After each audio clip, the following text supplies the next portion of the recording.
Olá, queridos alunos, nossa quarta aula sobre da matéria de vida de Cristo e espiritualidade. Hoje nós vamos estudar o capítulo 4 do livro, né? Lembrando que nós tivemos aí as 3 primeiras aulas, os vídeos já estão disponíveis, já foram disponibilizados para vocês os links. Então acessem lá, assistam, deixem lá suas perguntas em cada livro, em cada vídeo, né? Da aula que você assistiu ou do conteúdo do livro, porque a aula acaba sendo bastante resumida e tem muita coisa no conteúdo, no livro, que eu acabo não falando durante a aula, mas que você, se você tiver alguma dúvida sobre isso, você pode deixar sua pergunta lá, que eu faço questão de responder para você, tá bom? No quarto capítulo, irmãos, do livro, o tema é a ação transformadora de Jesus. Então, nesse texto nós vamos estudar um pouco mais acerca da pessoa de Jesus, acerca de quem ele representava e de quem ele era, certo? A primeira coisa que nós lembramos é que Deus ele é amor e a profundidade desse amor não se pode descrever com palavras. Esse amor é imensurável e é a base de toda a obra transformadora de Jesus, pois o Filho de Deus doou a sua vida por amor. Então, a base da vida de Jesus, o fundamento no qual Jesus foi estabelecido, o fundamento no qual todo o Evangelho foi estabelecido, é o amor de Deus. E por causa desse amor, o Filho de Deus, o Filho do dono do amor, o Filho do dono de tudo, ele se entregou por nós por causa desse amor e da necessidade de representar ou de exemplificar esse amor. Por isso nós chamamos Jesus de o exemplo supremo, porque em Jesus nós podemos perceber o exemplo supremo de quem é Deus, de quem é Jesus, de quem é o amor, do tamanho do amor de Deus pelo homem, pela humanidade. E nós podemos ver em Jesus também um exemplo comportamental, um exemplo espiritual que nós devemos seguir enquanto filhos de Deus, portanto, irmãos de Jesus. Como irmãos de Jesus, nós temos uma relação com o Pai que deve se espelhar e tomar como exemplo a vida de Jesus. E ele, em sua vida terrena, manifestou em todas as circunstâncias da Bíblia a nobreza do seu caráter. Sempre que ele enfrentou adversidades, ele superou essas adversidades mediante ao equilíbrio. Uma das virtudes vistas em Jesus é o seu domínio próprio. E aprendemos com Jesus a sermos moderados e não intolerantes, a ser pacientes e não irritativos, a amar e não a julgar, entre outros bons exemplos. Então, em Jesus nós vemos ele lidando com situações de formas perfeitas, né? De formas ali demonstrando o seu caráter, demonstrando quem ele era e que nós podemos usar como exemplos para a nossa vida, em que Jesus era um cara extremamente moderado, não era um cara intolerante, ele aceitava a diferença dos demais, mas ele entendia que havia uma necessidade de mudança nas pessoas. Ele era alguém paciente, não era alguém extremamente irritado. Jesus ensinou a nós, com exemplo, a amar as pessoas e não a julgá-las com base naquilo que elas estavam fazendo. Então Jesus ele é esse exemplo supremo, um exemplo não só de como filho de Deus, né? Mas também como homem, como alguém que deveria se comportar baseado nas suas crenças e baseados no seu nascimento, que ele era nascido de Deus. Assim como eu e você somos nascidos em Deus através do batismo, né? A Bíblia diz que nós nascemos de novo, nós somos nascidos do Espírito, então nós nascemos em Deus e precisamos então tomar Jesus como exemplo, tomar Jesus como um modelo que nós devemos seguir. No texto, no livro que nós estamos estudando, ele demonstra aqui em alguns momentos em que Jesus sofreu ou passou por alguns tipos de humilhação.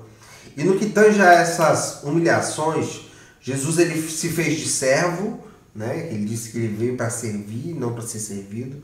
Jesus ali ele se fez de homem, sendo Deus, ele foi rebaixado ali, entre aspas, a uma condição de homem, né, com as limitações que o corpo humano lhe oferece, ou que lhe impõe, né, com as limitações de entendimento também, porque Jesus enquanto Deus, ele poderia ver o futuro, ele poderia ver as coisas muito lá na frente, né? Ele era Deus, então ele era onipresente, onisciente, mas no momento em que ele se torna homem, ele se encaixa nas limitações, então ele é meio que rebaixado, humilhado nesse sentido, certo? Apesar de rico, dono do ouro e da prata, ele se fez pobre, né? Nasceu numa família muito humilde, numa família de carpinteiros, né? Apesar de santo, Jesus se fez pecado. A Bíblia diz que ele se fez pecado em meu lugar e no seu lugar. E a Bíblia também diz que, em vez de bênção, Jesus se fez maldição no nosso lugar. Então Jesus, ele morreu por nós, se humilhou a ponto de se fazer, né, muito menor do que de fato ele era. Todavia, após ter sofrido todas essas humilhações, tentações, escárnios, dor, condenação e morte de cruz, ele ressuscitou do mundo dos mortos e vive eternamente para a glória de Deus.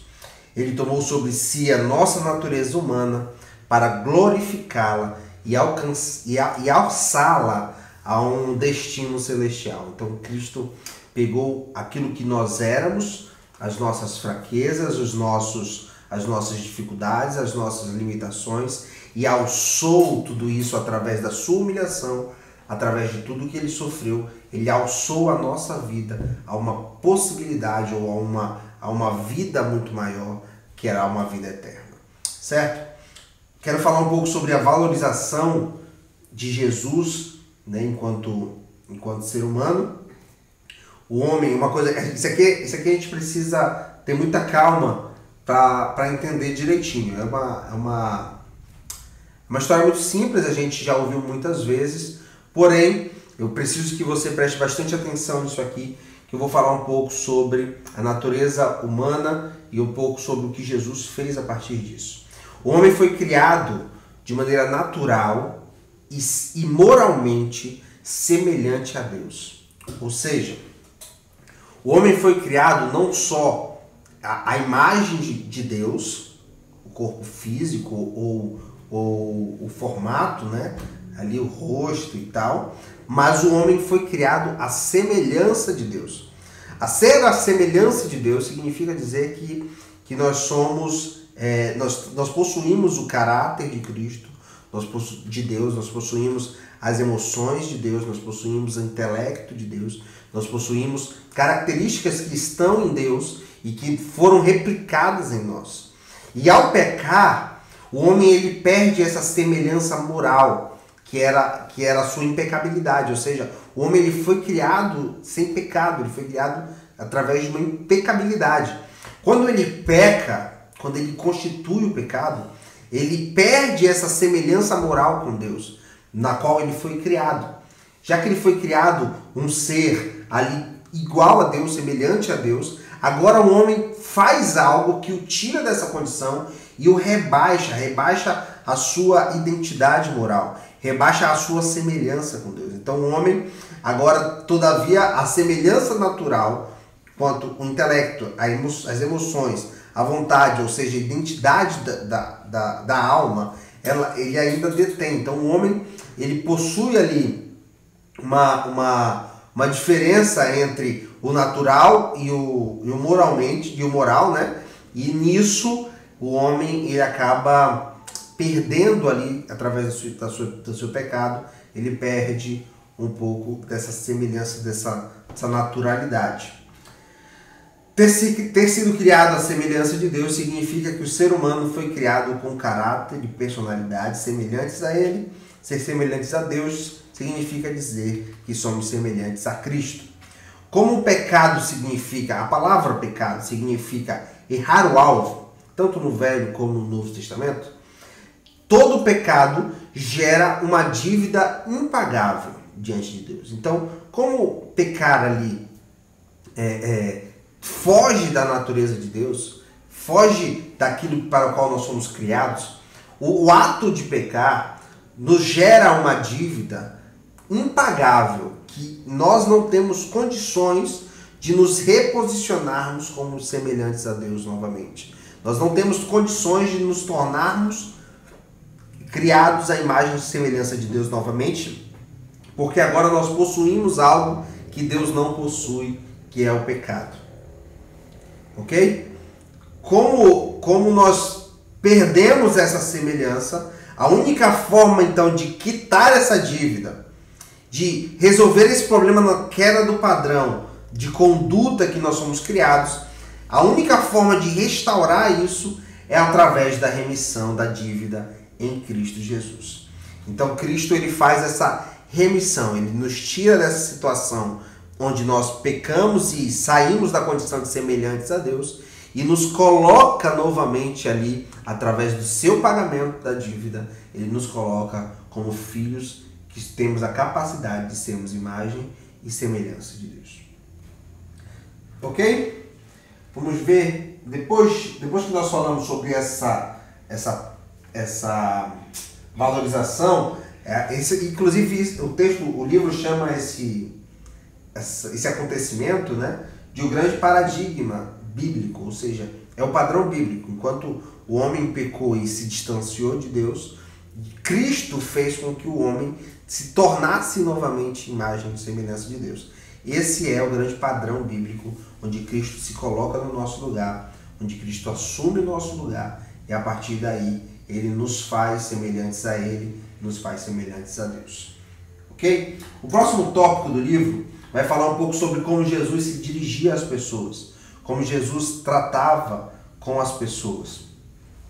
E a Bíblia diz que Jesus tinha como foco principal da sua vida na terra eram as pessoas.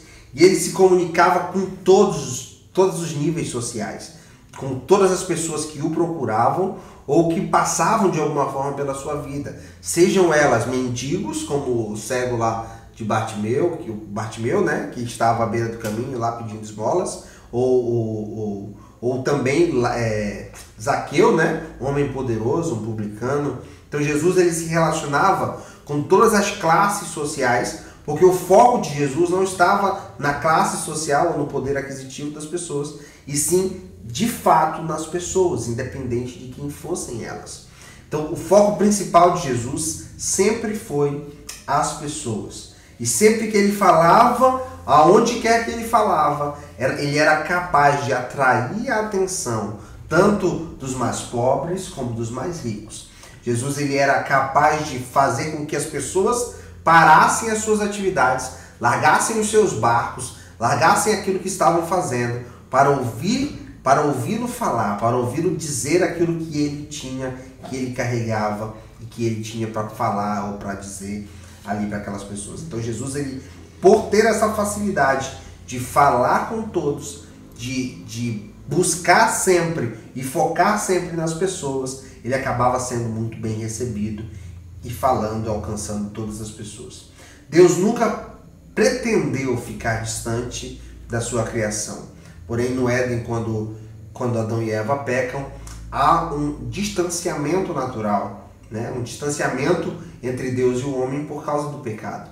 Então, quando Jesus vem, ele demonstra que, na verdade, a vontade de Deus nunca foi que houvesse esse distanciamento, mas agora deixa claro o desejo de Deus em se relacionar com o homem. A vinda de Jesus deixa muito claro que o desejo de Deus, desde o princípio, era ter esse relacionamento pessoal com o homem, esse relacionamento direto. Lembra que no Éden, Deus visitava Adão e Eva ali todos os finais de tarde? Porque essa era a vontade de Deus, esse era o propósito de Deus, que ele pudesse se relacionar diretamente com o homem. Quando houve a queda lá de Adão e Eva, o erro que eles cometeram, esse relacionamento ficou um pouco afetado. Mas Deus ele restabelece isso através de Jesus. Ele demonstra, deixando muito claro, que o princípio dele era estar no meio do seu povo, era caminhar com o seu povo, era poder falar e se relacionar com o seu povo. Então, Jesus ele tinha esse princípio, essa vontade. Deus ele tinha isso e Jesus ele é o cumprimento disso. Jesus demonstra que, de fato, Deus queria se relacionar com o povo de uma maneira muito próxima. No Velho Testamento, a comunicação entre Deus e o homem, ela era feita através de 3 mediadores, né? Lembrando mais uma vez, quando o homem pecou, Deus então se afasta, né, por causa do pecado da humanidade, E Deus agora ele desenvolve formas de falar com o homem que não é mais diretamente como ele gostaria. Então, mas ele desenvolve mediadores que falam em nome de Deus e que falam que falam com o povo diretamente, como se Deus fala com eles e eles repassam ao povo. Eles eram meros canais, né? Deus falava através deles. Então, esses três mediadores eram os sacerdotes, né? Deus usava os sacerdotes para falar, os profetas, Deus usava os profetas para revelar coisas futuras ou para apontar necessidade de mudança, e Deus falava também através de reis. Então Deus estabeleceu reis onde o povo deveria seguir como sendo a vontade de Deus. Então esses eram os três mediadores com que Deus falava ao seu povo. Deus usava os reis, os sacerdotes e os profetas para se relacionar com o povo. No Novo Testamento, as coisas mudam um pouco. A Bíblia diz que em 1 Timóteo capítulo 2, versículo 5, que, portanto, há um só Deus e um só mediador entre Deus e os homens, a saber, Cristo Jesus, homem. No Novo Testamento já não há mais a figura dos três mediadores, mas um único mediador, que é Cristo Jesus, homem. Quando ele fala Cristo Jesus, homem, ele está mostrando que, na verdade, Jesus ele simboliza exatamente os três mediadores que tinham no Velho Testamento, mas agora se personificam em Jesus. Os três agora estão em Jesus. Então, Jesus ele era o profeta, Jesus ele era o sacerdote e Jesus ele era o rei, porque ele reinava sobre as nações. Como profeta, Jesus orientava o povo sobre as coisas do alto. Ou seja, ele dizia sobre o vindouro, sobre a sua volta, ele falava sobre o reino, ele falava sobre a necessidade de salvação, ele anunciava coisas novas, ele anunciava coisas da parte de Deus. Então Jesus tomava ali o lugar do profeta. Jesus ele era um mediador também como profeta. Ele também era mediador como sacerdote. Por quê? Como era a forma que o sacerdote tinha de apresentar as suas petições a Deus? Através de um sacrifício. Jesus, como sacerdote, fez um sacrifício perfeito para que nós pudéssemos, então, encontrar e ter esse relacionamento com Jesus. Certo? Então, Jesus, ele era, além de profeta, que apontava, que revelava coisas futuras, que demonstrava, que levava à mudança de pensamento, né? Que levava à mudança de raciocínio à humanidade. Jesus também era sacerdote, porque ele fez o sacrifício perfeito, assim como os sacerdotes faziam no Velho Testamento. E Jesus também era rei, porque a Bíblia diz que ele é o Rei dos Reis, o Senhor dos Senhores, e ele reinava sobre a terra. Então Cristo era o rei, Cristo era o sacerdote, Cristo era o profeta. A única mediação entre Deus e o homem agora se faz através de Cristo, através de Jesus, através do seu Espírito Santo. Tá bom? Então agora todos, por isso que nós oramos em nome de Jesus, porque é o nome de Jesus, é Jesus quem tem esse poder de fazer a mediação entre Deus e o homem. Não tem mais o profeta, não tem mais o sacerdote, não tem mais o rei, mas continua tendo os três numa figura só, que é Jesus. Então nós oramos em nome de Jesus para que ele faça o intermédio e a mediação entre nós e Deus. Ok? Vamos falar um pouco sobre as reações de Jesus. Como Jesus reagia diante das situações, né? Jesus agia e reagia diante das pessoas de maneira diversa do habitual em seu tempo, pois ele se comunicava visando as pessoas, utilizando a simplicidade, a pureza de coração, o amor altruísta, sem esperar vantagens. Jesus ele era um cara que agia conforme a sua soberania, né? Jesus ele utilizava ali de simplicidade, de pureza no coração e com um amor que não esperava nada em troca. Então, isso era muito incomum para a época, não era habitual para a época de Jesus, para o tempo de Jesus. Então, esse comportamento de Jesus, essa reação de Jesus às necessidades, né?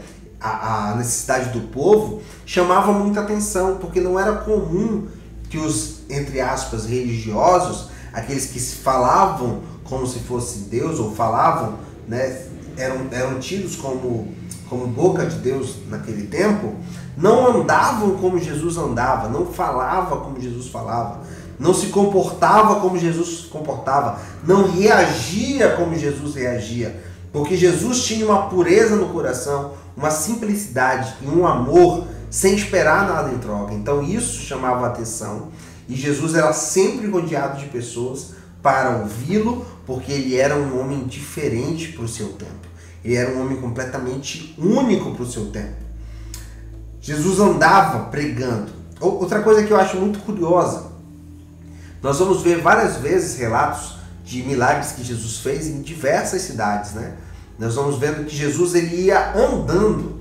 Jesus ele não ficava num lugar fixo, esperando que as pessoas viessem até ele para que ele pudesse pregar. Pelo contrário, Jesus ele se deslocava, ele ia ao encontro das pessoas. Ele saía do seu conforto e ia até Cafarnaum, ia até Betesda, ia até o Rio Jordão, ia até o Mar da Galileia, ia aonde quer que ele fosse para levar a sua mensagem. Jesus ele não ficava esperando que as pessoas viessem. Jesus ele saía ao encontro das pessoas, porque de fato ele estava preocupado com as pessoas, ele se importava com as pessoas. E ele não se importava com o seu ministério, ele se importava com as pessoas. Era muito melhor para Jesus, muito mais cômodo, se ele ficasse em um determinado lugar e as pessoas viessem até ele, né? Todas as vezes ele marcaria ali todos os dias uma reunião e as pessoas viriam até ele, mas Jesus faz completamente diferente.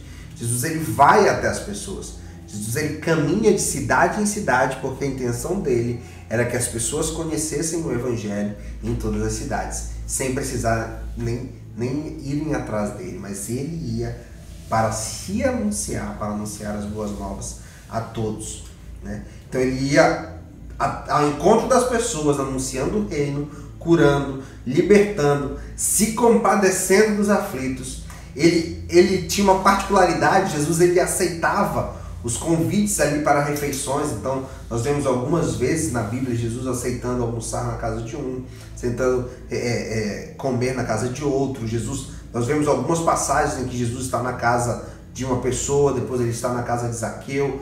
Então Jesus ele ia caminhando e se importando com as pessoas, se aproximando delas, né? E cumprindo o seu propósito de anunciar a salvação. Jesus era um cara muito pessoal, ele andava muito focado nas pessoas, né? E essa é uma característica muito marcante em Jesus. Como é que eu posso dizer? Essa preocupação, esse foco pesado nas pessoas. Jesus nunca esteve preocupado com a importância que os religiosos davam a ele. Jesus nunca esteve preocupado com como os religiosos o viam ou como os outros os viam. O que Jesus estava preocupado era que aqueles que criam nele, que acreditavam nele, aqueles que queriam ouvi-lo, pudessem alcançá-lo, pudessem ouvi-lo, pudessem receber a mensagem que ele tinha.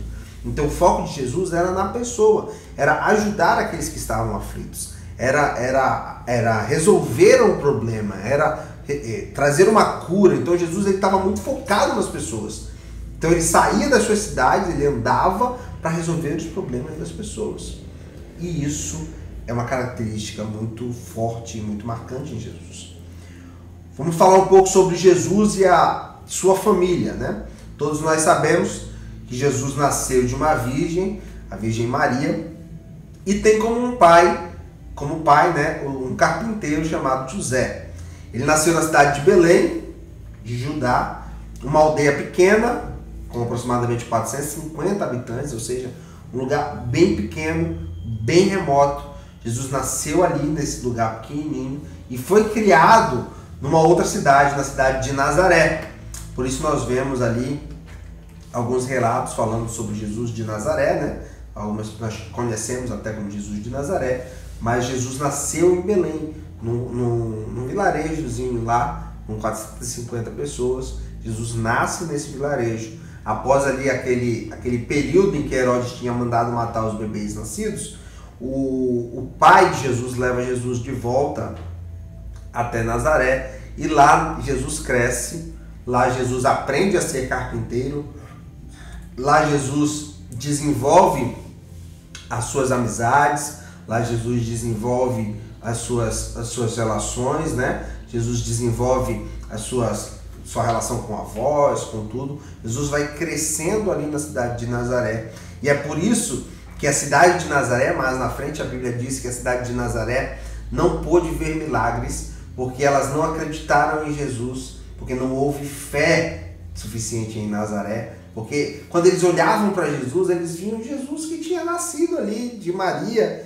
e de José, e que cresceu e que era danado, que corria por lá, e agora esse cara está dizendo que ele é o Filho de Deus. Então pera lá. Então havia uma rejeição em Nazaré, ou uma falta de fé em Nazaré, pelo fato deles terem visto Jesus crescer como uma criança comum, né? Como uma criança qualquer, como qualquer outra criança. E agora aquela criança que era comum, como qualquer outra criança, agora estava ali se anunciando como o Filho de Deus, como a salvação, como o profeta, o Messias que iria de vir e que agora estava diante deles. Então, em Nazaré não houve milagres por causa que o povo não creu em Jesus.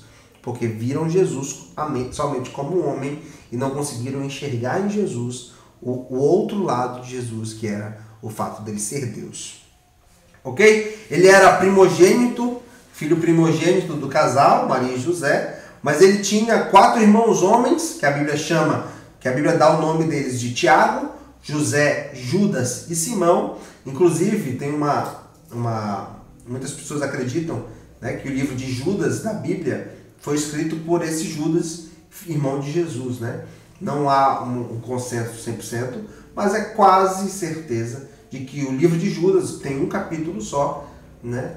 Foi escrito pelo irmão de Jesus, Judas, o irmão de Jesus. E Jesus, além desses 4 irmãos homens, ele tinha algumas irmãs mulheres, mas a Bíblia não diz exatamente quantas são, nem seus nomes, certo? Ele tratava todos com muita pessoalidade, ele se importava de verdade com as pessoas, a ponto de se abster da comida e de sono. Nós vemos muitas vezes Jesus se abstendo de dormir, de descansar, para atender as pessoas, para resolver os problemas das pessoas, para cuidar das pessoas. Jesus ele deixa de comer, né? Muitas vezes também para poder cuidar das pessoas ou para dar o alimento para as pessoas. Então, mais uma vez, nós vemos a pessoalidade de Jesus, o foco dele nas pessoas e não em si próprio. As curas para cuidar das pessoas, Jesus era muito voltado para o aspecto. Jesus era muito voltado para o aspecto espiritual, muito mais voltado para o aspecto espiritual do que para o físico e material. As curas sempre foram marcas importantes do ministério de Jesus. Às vezes ele curava por compaixão, né? Jesus movido de íntima compaixão. Você deve lembrar de alguns textos assim, que a Bíblia diz que movido de compaixão, Jesus foi lá e curou. Outras vezes ele curava atendendo o pedido de algum enfermo. Outras vezes ele curou ali porque era alguém conhecido, como o caso de Lázaro, como a sogra de Pedro, como tantas outras pessoas. Então Jesus ele não tinha um motivo específico para curar, mas o fato de que todas as pessoas que chegaram a Jesus eram curadas demonstram que Jesus ele curava porque ele queria cuidar das pessoas, ele se importava com as pessoas, e não somente pelo fato de conhecê-las ou por qualquer outro motivo, mas Jesus estava preocupado de verdade em curar as pessoas, em abençoar as pessoas, em cuidar delas, certo? Deixa eu beber uma água.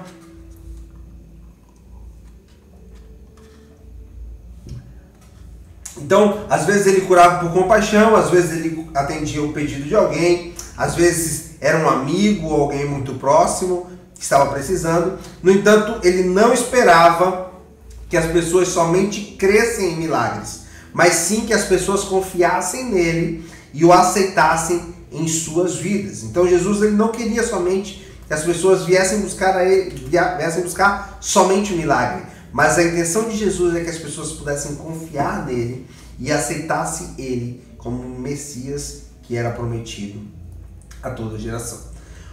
O último tópico desse estudo fala sobre o relacionamento com Jesus que gera transformações. As transformações elas são necessárias para que possamos usufruir da edificação em Cristo. Essas mudanças são feitas e só serão efetivadas se nos submetermos total e plenamente ao seu senhorio. É muito comum nós vermos pessoas no nosso meio que, ao terem um encontro com Jesus, ao se relacionarem com Jesus, ao terem um relacionamento mais íntimo, mais próximo com Jesus, é automático uma mudança, uma transformação de vida. Logo, se eu digo que me encontrei com Jesus e não gerei nenhum tipo de mudança, ou não passei por nenhum tipo de transformação, logo esse meu encontro com Jesus ele não foi tão profundo a ponto de transformar e de me edificar por dentro. Porque todo encontro com Jesus, todo relacionamento com Jesus, ele gera transformação. Transformação na forma de enxergar o mundo, transformação na forma de pensar, transformação na forma de agir, transformação de caráter, transformação de identidade. Todo relacionamento com Jesus, todo relacionamento íntimo com Jesus precisa gerar transformação. E essas transformações, elas só serão efetivadas se nós nos submetermos ao senhorio de Cristo. Se nós nos submetermos a quem Ele é, a respeitarmos quem Deus é e nos submetermos à sua autoridade, ao seu senhorio. Sabemos que de fato Ele é o Messias. Sabemos que de fato Ele é o nosso Deus. E nesse momento nós nos submetemos às suas vontades. Nós nos submetemos às suas ordenanças, nós nos submetemos à sua palavra. E a partir daí, as mudanças elas são geradas dentro de nós. Não é verdade que as pessoas se transformam de uma hora para outra. É claro que essas mudanças, essas transformações, elas são gradativas, né? Elas crescem, elas acontecem aos poucos. Mas, se você é cristão, está hoje no ITQ, se você se diz que tem um relacionamento com Jesus, essa transformação ela é contínua e incessante. Ou seja, ela não vai parar. Você nunca vai deixar de ser transformado. Você nunca vai deixar de mudar. O que você ainda não mudou, Deus ainda pode mudar. Deus ainda pode transformar. Deus ainda vai transformar. E se você olhar para a sua vida hoje e não percebe que há mudanças acontecendo em você ainda, é porque você tem deixado de se relacionar com Deus. Porque o relacionamento com Deus, ele gera transformações. Até o dia em que Jesus voltar e levar a sua noiva, e nós seremos transformados de uma forma geral, de uma forma final. Uma transformação do corpo corruptível para um corpo incorruptível. Aí nesse momento a nossa transformação se encerra, porque nós temos agora um corpo incorruptível lá no céu com Jesus. Mas até o arrebatamento, até a transformação desse corpo, dessa matéria, num corpo incorruptível, nossas vidas precisam passar por transformações.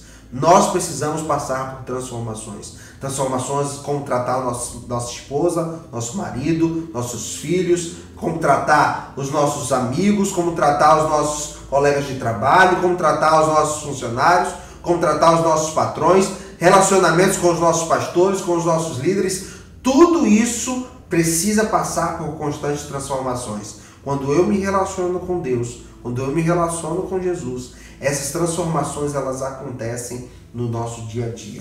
E elas precisam acontecer. Se essas transformações não estão acontecendo, se em algum momento você diz, cara, eu sou assim e vou ser assim para sempre, isso aqui não vai mudar, é nesse momento que você deve ligar o sinal de alerta e dizer, poxa, mas se o meu relacionamento com Deus não é capaz de mudar isso aqui, então meu relacionamento com Deus precisa ser aprofundado, porque o relacionamento com Deus ele é capaz de mudar tudo, ele é capaz de mudar todo a sua bagagem anterior, tudo que você traz da sua vida inteira, você sempre fez assim, mas o relacionamento com Deus é capaz de mudar isso, é capaz de mudar o seu caráter, a sua identidade, é capaz de mudar as suas reações, a forma como você reage àquilo que não te agrada, a forma como você reage às pessoas. Tudo pode ser transformado a partir de um relacionamento genuíno e verdadeiro em Jesus. Se não há transformação em alguma área da sua vida, comece a ligar o sinal de alerta e comece a pensar e fazer uma autorreflexão sobre a necessidade de me relacionar mais profundamente, para que essa área também possa ser transformada. Amém? Essa é a nossa quarta aula do livro de Vida de Cristo e Espiritualidade. Já temos aí 4 exercícios, né? Não posso deixar de falar sobre isso. Se você, pelo amor de Deus, irmãos, eu estou falando desde a primeira aula que todo capítulo possui um exercício que precisa ser feito e entregue. Você já sabe, todas as outras matérias são assim, a minha não é diferente. Nós vamos estudar, nós vamos precisar fazer esses exercícios, tá bom? Já tem 4, se você ainda não fez nenhum, corre, porque seu tempo está acabando, sinto me informar. São 12. Né? Então já tem 4, você ainda não fez, corre e faça. Se você tem alguma dúvida sobre essa aula, deixa no comentário aí, tá bom? Que eu respondo para você. Se você tiver dúvidas sobre as aulas anteriores, deixe também nos comentários que a gente vai respondendo em nome de Jesus, tá bom? Que Deus abençoe você. Até a nossa próxima aula em nome de Jesus. Tchau.